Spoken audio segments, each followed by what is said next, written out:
ఏ వాక్య బెరుగుటాకేమి కావలసి మా వద్దకును వచ్చి మము వేడనేలా నే వర్తనులమని ఎంచియున్నాడా. నీ చిత్రములెల్లను ఎలాగనిపించే నీవే తెలుపు మెల్లను. నీవే తెలిపిన మాట నిలకాడగాను కొనిమే మావాలి కథ ఇచ్చిని తెల్పను కించేద. నీవి చిత్రములెల్లను ఎలాగనిపించే నీవే తెలుపు మెల్లను. జై నిజ గురుభ్యో నమః. జై అమలాంబ సమేత అనుభవానంద రాజయోగేంద్ర ప్రభుస్వాముల వారి దివ్య చరణారవిందములకు ద్వాదశి వందనములు సమర్పించుకొనుచు ఆవరణ విక్షేప రూపశక్తిద్వయ నిరాసకంపైన శుద్ధ నిగుణ తత్వ ద్విపదార్థ దరువులు బాలరామ పండితుల వారి విరచితం. గురు శిష్య అన్యోన్య దర్శనంలో మనం ఈరోజు 3వ ద్విపదార్థం వరుస క్రమంలో 10వ ద్విపదార్థాన్ని ముచ్చరించుకుంటూ ఉన్నాం.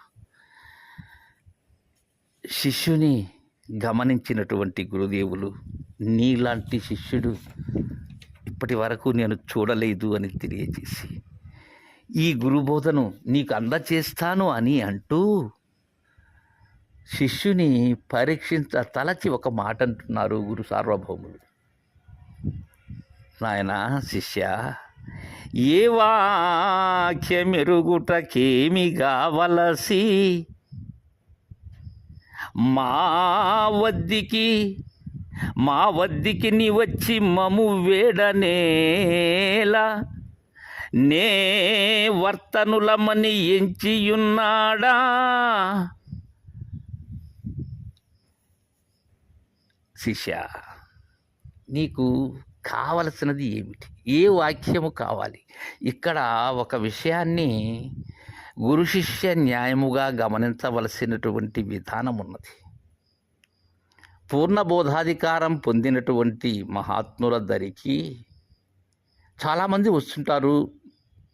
సుజనులైనటువంటి వారు, సుజనులులాగా ప్రవర్తించేటువంటి వారు, కుజనులైనటువంటి వారు, భ్రాంతితో మమేకమైనటువంటి వారు, ఏదో లౌకికమైనటువంటి కోర్కెల కోసం వచ్చేటువంటి వారు, ఇలా చాలామంది వస్తూ ఉంటారు. అందరూ భ్రాంతిరహిత ఆసక్తితో రారు. అయితే ముందుగా వారి ఆసక్తిని గమనించవలసినటువంటి అవసరం గురుదేవులకు ఉన్నది. అందుకే సిద్ధాంతకర్త అయినటువంటి శివరామ దీక్షితులు 1 సంవత్సరం గమనించమంటారు శిష్యుని. అదేవిధంగా శిష్యుడు కూడా ఆ గురువు సమర్థుడా, నా యొక్క భ్రాంతిరహితాన్ని చేసేటువంటి అర్హత కలిగిన వాడా అనేటువంటి బేరీజు వేసుకోవలసినటువంటి ధర్మం కూడా శిష్యుని మీద ఉన్నది. ఎందుకంటే గురుదేవులు మాట్లాడేటువంటి మాట, ఆచరణ, క్రియ ఒకటిగా ఉన్నదా, భిన్నంగా ఉన్నదా? ఓడ నడిపేందుకు సమర్థుడైనటువంటి వాని ఓడలో ప్రయాణం చేస్తే మనల్ని అవ్వలకి చేరుస్తారు. అసలు ఓడ నడపటమే చేతరాని వాడితో, ఈతంటే తెలియని వాడితో వాడిని నమ్మి ఎక్కినట్లయితే నట్టేట ముంచుతారు. ఎందుకని? భ్రాంతి రహితులైనటువంటి వారైతే భ్రాంతి రహితం చేయగలరు. వారే బంధంతో ఉంటే మన బంధాల్ని వారెలా తెంచగలరు? ఇక్కడ శిష్యుని అడుగుతూ ఉన్నాడు బాలరామ పండితుల వారు, ఏ వాక్యమెరుగుటకేమి కావలసి? ఏం కావాలి నీకు? ఏ వాక్యాన్ని ఎరగాలి నీవు? అంతకుమునుపు శిష్యుడు ఈ పంచాక్షరి, అష్టాక్షరి అనబడేటువంటివి ఇవన్నీ విని ఉన్నారు. భిన్నమైనటువంటి విధానాలు తెలిసి ఉన్నాడు ఆ శిష్యుడు. సాధన సంపత్తి కలిగి ఉన్నాడు. అయినా సరే అడుగుతూ ఉన్నాడు, మా వద్దికి నీ వచ్చి మము వేడనేలా, మా దరికి ఎందుకు వచ్చావు? ఎవరు చెప్పారు నా దగ్గరికి వెళ్ళమని? ఎందుకు అలా దీనుడవై వేడుకుంటూ ఉన్నావు? నేను ఈ హింసను భరించలేను, నా సంశయాన్ని తీర్చమని అత్యంత దీనత్వంతో వేడుకుంటూ ఉన్నావు, దాసత్వంతో వేడుకుంటూ ఉన్నావు. నే వర్తనులమని ఎంచియున్నాడా? అయితే మేము ఎలా చరిస్తాము అనేటువంటి దానిని తెలుసుకుని ఉన్నావా? మా వర్తన ఏ వర్తన? అశరీర రజగురు సాంప్రదాయ వర్తన ఎలాంటిదో అది తెలిసి ఉన్నావా? తర్వాత మీ విచిత్రములెల్లను ఎలాగనిపించే నీవే తెలుపు మెల్లను. అసలు నువ్వు చెప్పవలసింది ఒకటి ఉంది. ఇప్పటి వరకు చిత్ర విచిత్రములు చేసేటువంటి విధానం ఏదైతే ఉన్నదో, మీరు పొందేటువంటి విచిత్రాలు ఏవైతే ఉన్నవో అవి ఎలా కనిపిస్తున్నాయి నీకు అనేటువంటి దానిని నీవే చెప్పాలి. అంటే ఈ పంచభూతాత్మకమైనటువంటి ప్రపంచం ఏదైతే ఉన్నదో, రాకపోకలకు హేతువైనది ఏదైతే ఉన్నదో అది మీరు ఎలా భావిస్తూ ఉన్నారు? ఇక నిన్ను నీవు ఎలా భావిస్తూ ఉన్నావు? దైవాన్ని గురించి ఏ విధంగా ఉన్నది నీ యొక్క తలపు, నీ విధానం, అసలు నీ యొక్క ఆచరణ ఎలా ఉన్నది? నీవు ఏ కారణంతో, ఏ మిషతో ఇక్కడికి వచ్చావు? ఈ దేహం వృష అనేటువంటి భావంతో ఉన్నావా?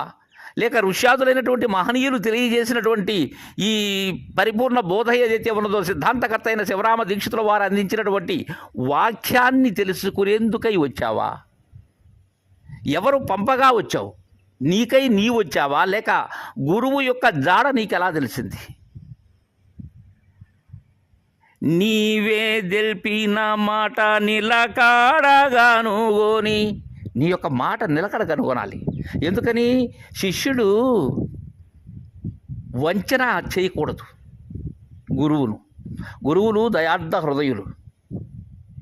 వంచన చేసినట్లయితే అది మహాదోషం, పాపం. అది నీ యొక్క మాట యొక్క నిలకడ ఎలా ఉంటుందో ముందు దానిని తెలుసుకోవాలి నేను. అంటే గురువు చెప్పినటువంటి పని చేయగలవా లేదా? గురువు తెలియజేసినటువంటి రీతిలో ప్రయాణం చేయగలవా లేదా? గురువు బోధను సక్రమముగా గురువు చెప్పినట్లుగా వినేటువంటి నేర్పు ఉన్నదా లేదా? గురువు ఒక దగ్గర చెప్తుంటే శిష్యుడు ఇంకొక దగ్గర ఆలోచించేటువంటి చంచలత్వం ఉన్నదా? వెంటనే సమయోచిత ప్రజ్ఞతో ఈ బోధన అందుకునేటువంటి అర్హత నీకు ఉన్నదా లేదా? కారణం అత్యంత గోప్యమైన, అత్యంత రహస్యమైనటువంటిది పరిపూర్ణ బోధ. మిగిలినటువంటివి సాధనలతో కూడినటువంటివి, యోగములతో కూడినటువంటివి, ఈ అష్టాంగ యోగములతో ఉండబడేటువంటివి మిగిలినటువంటి బోధలన్నీ కూడా, ఈ మంత్రాలయ హఠ ఈ యోగాలన్నీ అలాంటివే, అన్నీ వయ్యారాలు. కానీ మద్గురు బోధ అలాంటిది కాదు.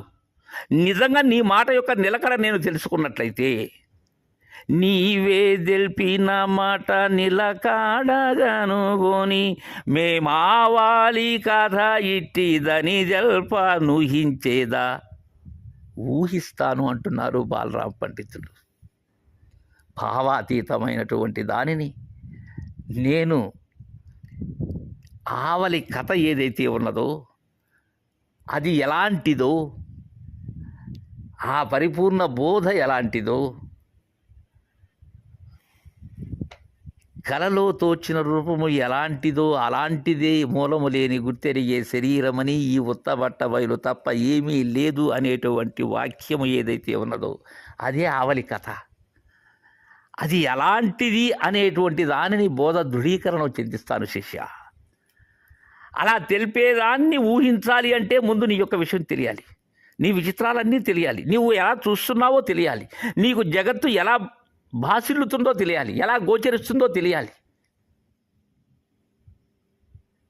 నీ యొక్క మాట నిలకడ కనుగొని నీకు కావలసినది ఏదైతే ఉన్నదో, నీవెందుకైతే వచ్చావో ఇక్కడికి, దానిని సంపూర్ణముగా నీకు అందచేస్తాను అని గురుదేవులు అభయ ప్రదానం చేస్తూ ఉన్నారు. తరువాయి పద్యాన్ని, తరువాయి ద్విపదార్థాన్ని రేపు ముచ్చటించుకుందాం. జై గురుదేవా.